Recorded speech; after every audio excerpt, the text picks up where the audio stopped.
Hello everyone! Samahan niyo kami ni Minggoy para mag-refill ng bigas dito sa magandang tab namin.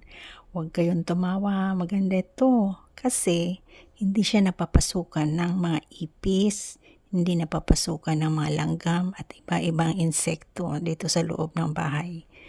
Yes po, dahil siya, yung takip niya is napaka-sikip talaga.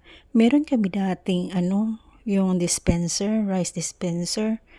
Oh my God, binabayan ng mga ants. Tapos, pumapasok ang mga ipis. Minsan, pag magsaing ako ng rice, nagugulat ako kasi may ipis na biglang lumipad. Diyos mio.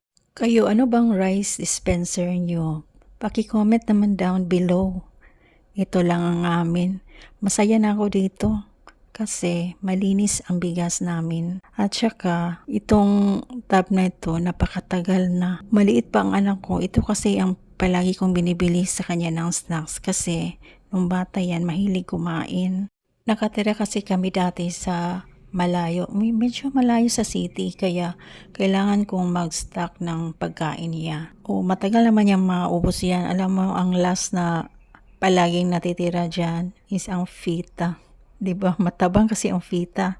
Hindi yan mahilig sa mga matatabang. Matatamis ang kinakain niya dati. Kaya, yan ang pinipili ko dahil matagal maubos. Kaysa yung mga pack na mga snacks, palaging minsan isang upuan lang niyang isang pack eh. Kaya, napag-isipan ko na dyan ako makakatipid. Bye! Salamat! Thank you for watching!